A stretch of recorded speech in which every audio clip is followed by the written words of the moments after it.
बिस्मिल्लाहिर्रहमानिर्रहीम। अस्सलाम वालेकुम। आज एक नए वीडियो लेक्चर के साथ Mohammad Sajid, assistant professor, government degree college Nathia Gali, Abbottabad. हमारा चैप्टर चल रहा है डाइवर्सिटी अमंग एनिमल्स यानी किंगडम एनिमलिया, जिसमें आज हम लोग इंटरेस्टिंग एंड इम्पॉर्टेंट टॉपिक को डिस्कस करेंगे, मेटामॉर्फोसिस। अब अगर आप वर्ड मेटामॉर्फोसिस को देखें तो ये आपके पास बाइनरी वर्ड है। Meta mean major, meta mean larger and morpho mean form और शेप्स। ये आपके पास एक ऐसा फिनोमिना है जिसमें डिफरेंट मेजर फॉर्म्स या मेजर चेंजेस डेवलप्ड होंगी। कैसे होंगी, अभी हम लोग इस मैकेनिज्म को डिस्कस करते हैं। जैसे for example, the process by which animals undergo extreme rapid physical changes. ये वो प्रोसेस है जिसमें हमारे पास एनिमल्स जो हैं उनमें रैपिड फिजिकल चेंजेस आएंगी। लेकिन ये चेंजेस कब आप मेटामॉर्फोसिस कहेंगे? During which egg develop into adult body after birth. यहाँ पे ये बात याद रखनी है कि हमारे पास आफ्टर बर्थ जब egg developed into adult body और वो एग की development into adult body brings the rapid physical changes in their body, in their shape and form, then we called it as a metamorphosis. जरूरी नहीं है कि तमाम animals में metamorphosis हो। Metamorphosis is a major character of non amniotes, amniotes. Amniotic organism जैसे reptiles या हमारे पास बर्ड्स या मैमल्स जो हैं उनमें मेटामॉर्फोसिस नहीं है। आसान सा फार्मूला याद रखें कि metamorphosis is totally absent in amniotes. वो ऑर्गेनिजम्स जिनमें extra embryonic membranes means that amnion, allantois और कोरियन की डेवलपमेंट हो, उनमें मेटामॉर्फोसिस नहीं होगी, क्योंकि वो डायरेक्ट कंप्लीट अपने बेबी को बर्थ देंगे जिसमें फर्दर मेटामॉर्फोसिस यानी कि मेजर चेंजेस की ज़रूरत नहीं है। लेकिन वो ऑर्गेनिज्म जो कि आपके पास इनिशियली एग लेइंग करें और फिर एग की डेवलपमेंट हो from passes through different stages और फिर उससे एडल्ट बॉडी बने, इस प्रोसेस को कहा जाएगा मेटामॉर्फोसिस। अब हमारे पास अगर हम एनिमल्स की कैटेगरीज देखें on the basis of metamorphosis, तो typically two type of animals, amniotes and non amniotes, जिनमें एमनियंटिक मेम्ब्रेन यानी एक्स्ट्रा एम्ब्रियोनिक मेम्ब्रेन फॉर्म और नॉट फॉर्म। अब यहाँ पे तो आसान कैटेगरी तो ये कि metamorphosis commonly present in non amniotes and metamorphosis is absent in amniotes. लेकिन जो नॉन एमनियंट्स हैं उनमें भी कुछ, जैसे फॉर एग्जांपल अगर हम एनिमल्स में आर्थ्रोपोड्स की बात करें तो arthropods are although non amniotes but they also contain metamorphosis or may not contain metamorphosis during development of their zygote or egg. अब metamorphosis may be absent or metamorphosis may be present in non-amniotic organisms like in arthropods. अब हमारे पास Metamorphosis के लिए जो typical term है वो है आपके पास मेटाबोला। मेटामॉर्फोसिस के लिए जो टिपिकल टर्म है वो क्या है? Ametabola. So those arthropods in metamorphosis is absent. This phenomena called as ametabola. वो ऑर्गेनिजम्स जिनमें मेटामॉर्फोसिस एब्सेंट है, उन्हें कहा जाएगा ए मेटाबोला, या इस मैकेनिज्म को कहा जाएगा ए मेटाबोला। वो ऑर्गेनिज्म जिनमें मेटामॉर्फोसिस प्रेजेंट है, when metamorphosis present, then it may be incomplete metamorphosis or it may be complete metamorphosis। हमारे पास मेटामॉर्फोसिस जब प्रेजेंट है तो on the basis of physical changes there are two types of metamorphosis, either incomplete और complete metamorphosis. अब हमारे पास question ये है कि तीन टर्म्स हैं कि Metamorphosis absent, Metamorphosis present, incomplete, Metamorphosis present, complete. अब क्वेश्चन ये है कि अगर हम लोग टिपिकली इन तीनों में डिफरेंस करें कि वाई या in which organism metamorphosis is absent और मेटामॉर्फोसिस इज इनकम्प्लीट और मे बी कंप्लीट, तो इसके लिए बड़ा आसान और सिंपल सा फार्मूला आपने याद रखना है। वो फार्मूला क्या है कि when offspring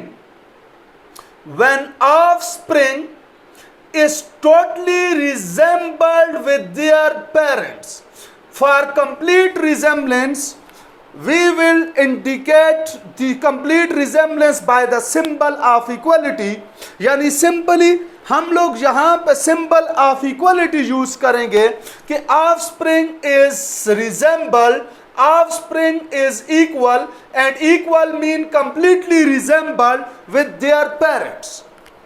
जब कोई new born baby completely resemble with their parents, then no need of further metamorphic changes। For example, इसकी सिंपल एग्जाम्पल आल्दो आर्थ्रोपोड्स को छोड़कर अगर हम ह्यूमन की लें ताकि आपको बात इजीली समझ आए, तो फॉर एग्जाम्पल ह्यूमन चाइल्ड की बर्थ होती है which is completely resembled with their parents, then no need of further metamorphic changes. तो वो केस जैसे कोलम्बिलान या विंग्स लेग्स जो इंसेक्ट्स हैं, विंग्स लेस इंसेक्ट्स में sorry, offspring completely resembled with their parents, so no need of further metamorphic changes। When incomplete metamorphosis, when offspring not completely resembled with their parents, neither completely different from their parents। यहां पे हम symbolically you कह सकते हैं कि offspring partial resemble के लिए हमने सिंपल यूज किया partial equality. Partial resemble, neither totally different, neither totally resembled with their parents. In this case the offspring undergo in few changes which will be considered as an incomplete metamorphosis। अब हमारे पास incomplete metamorphosis, for example इसकी common example है cockroach और grass hopper और webs.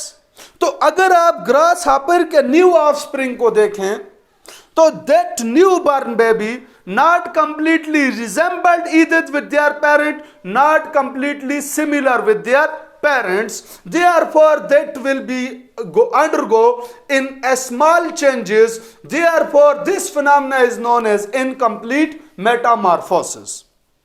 While the complete metamorphosis takes place in those organisms in which offspring is completely different, and offspring yani egg is completely different from their parents at the time of birth। At the time of birth, parents and parents, sorry मैंने presents लिख दिया था, parents हमारे पास जब completely different है from their parents, then the complete metamorphic changes will be takes place। This type of metamorphosis is known as complete metamorphosis। अब simple सी बात है, वो ऑर्गेनिज्म जिनमें मेटामॉर्फोसिस एब्सेंट है, यानी कोलम्बिलान, विंग्स, लेग्स इंसेक्ट्स, तो वो तो ametabola, no need of further discussion. While in those organisms where metamorphosis takes place and metamorphosis may be incomplete or complete, due to incomplete the term will be hemi, and because of metamorphosis metabola, these organisms are known as hemi-metabolic. So hemi-metabola means when the incomplete metamorphosis takes place, while for the holo for complete and metabola for metamorphosis, तो जब complete metamorphosis हो उसके लिए term use होगी होलो मेटाबोला. For example जैसे अभी मैंने mention किया, grasshopper, cockroach and webs are those are insects, those are arthropods in which incomplete metamorphosis takes place. While flies like domestic fly, honeybee, or fruit fly, etc., butterflies and moths, these are winged organism या arthropods in which complete metamorphosis takes place. The major difference between incomplete and complete metamorphosis, I have already read this. When offspring partially resembled with parents, then incomplete. When offspring is totally different from their parents, then complete metamorphosis. अब हमारे पास stages का जो difference है वो बड़ा interesting, और मैं तो समझता हूं ये आपके लिए एमसीक्यूज भी है. In incomplete metamorphosis, the three major stages, while the complete metamorphosis, four major stages. Although there are further sub stages, but major stages are three in incomplete, while four in complete metamorphosis. First stage is common between both egg stage. The second stage is different between both. The second stage in incomplete metamorphosis, commonly known as nymph. And the nymph is not only single step, while it is a series of changes. First nymph, second nymph, and third nymph. But in case of complete metamorphosis, these stages will be called as larval stage. First larva, second larva, third larval stage. तो हमारे पास जो complete और incomplete Metamorphosis में difference है वो terminologies of सब stages after egg stage है कि जो इनकम्प्लीट मेटामॉर्फोसिस के में एग के बाद जो सब स्टेजेस हैं उनको नाम दिया जाएगा, टेक्निकल नेम उनको होगा नेम्फ, जबकि कंप्लीट मेटामॉर्फोसिस में उसका टेक्निकल नेम होगा larva. And nymph and larva is further divided into sub stages like nymph 1, larva 1, nymph 2, larva 2 stage, etc. Incomplete metamorphosis after nymph direct adult body, nymph stages के बाद इसमें क्या आ जाएगी, adult body. While the major difference between complete and incomplete is metamorphosis is pupa stage. Pupa stage absent in incomplete metamorphosis, while the pupal stage या pupa stage present in complete metamorphosis. तो ये वो major difference है.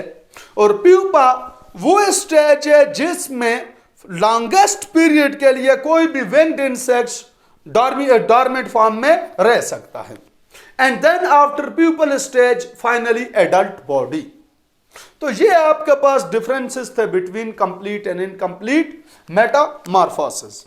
जबकि यहां में Metamorphosis के दौरान हमारे पास स्पेशली आर्थ्रोपोड्स में एक्डाइसिस और मोल्टिंग का कॉन्सेप्ट भी आप पढ़ेंगे. एक्डाइसिस और मोल्टिंग क्या चीज है? चूंकि जो आर्थ्रोपोड्स हैं they contain exoskeleton in form of chitin, तो ये जो एक्डाइसिस और मोल्टिंग है It represent to the replacement of exoskeleton on their body. And this ecdysis or molting takes place during the metamorphosis stages.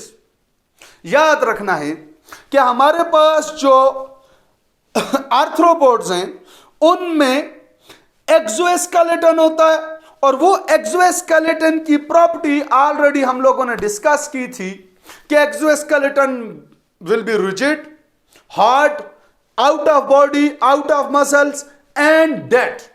And the most important property of exoskeleton is replacement, means that ecdysis are molting. इसको ecdysis कहा जाता है क्योंकि इसमें जो hormone ecdysis यानी molting के phenomenon के लिए यूज होता है उसका नाम है ecdysone. तो because of hormone ecdysone, this phenomena is known as ecdysis, while the term molting means replacement of exoskeleton. अब जब ये मोल्टिंग और एक्सोस्केलेटन होगी तो ये याद रखना है कि जो इनवर्टिब्रेट्स हैं, इनवर्टिब्रेट्स में मोल्टिंग और ecdysis यानी replacement of exoskeleton takes place at immature stage, means that during metamorphosis. While in vertebrates like reptiles, like fishes, ये इनके ऊपर जो मोल्टिंग या ecdysis होगी यानी एक्सोस्केलेटन की रिप्लेसमेंट होगी इन एडल्ट बॉडी होगी. तो ये डिफरेंस भी आपने याद रखना है कि मोल्टिंग और ecdysis takes place in invertebrates at the stage of metamorphosis, while the moulting और ecdysis takes place in vertebrates at the time of adult body, matured body.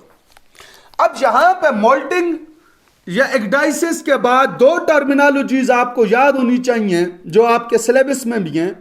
Number 1 stadia या स्टेडियम, एंड नंबर 2 इंस्टार. Stadia is a plural while the stadium is a singular. Stadia या stadium means that stages between ecdysis. Stages between ecdysis is known as stadia, and the after stadial changes the stage will be called as instar. यानी यहां पे simply इसका मतलब ये है कि हमारे पास फॉर एग्जांपल ये है एग ए. एग ए में जो चेंजेस आएंगी उस सेट ऑफ चेंजेस का नाम होगा स्टेडिया, और इन चेंजेस का रिजल्ट में जाहिर सी बात है हमारे पास दूसरी फॉर्म बनेगी, फॉर्म बी. जब ए से चेंजेस होकर बी बनेगा, that set of changes is known as stadia या stadium singular, and the stage after stadium known as instar. तो ये जो चेंजेस के बाद फॉर्म बनी, जैसे फॉर एग्जांपल एग के बाद जो लार्वा बना, इसको कहा जाएगा इंस्टार. फिर बी से जो चेंजेस आएंगी और हमारे पास बनेगा C, the set of changes known as stadia या stadium, and the stage after stadia known as instar. तो याद रखना है जो सेट ऑफ चेंजेस हैं उसका नाम है स्टेडिया, और चेंजेस के रिजल्ट में जो स्टेज डेवलप्ड होगा उसका नाम है instar. Similarly, final instar is adult body which called as imago. याद रखना है कि जो हमारे पास एडल्ट बॉडी होगी यानी फाइनल इंस्टार होगा, उसको टेक्निकली कहा जाएगा imago. तो ये आपके पास था मेटामॉर्फोसिस. होपफुली आपकी लर्निंग हुई होगी. फिर भी अगर किसी का कोई भी क्वेश्चन हो, इंशाअल्लाह अज़ीज पॉजिटिवली रिप्लाई किया जाएगा. Thank you very much.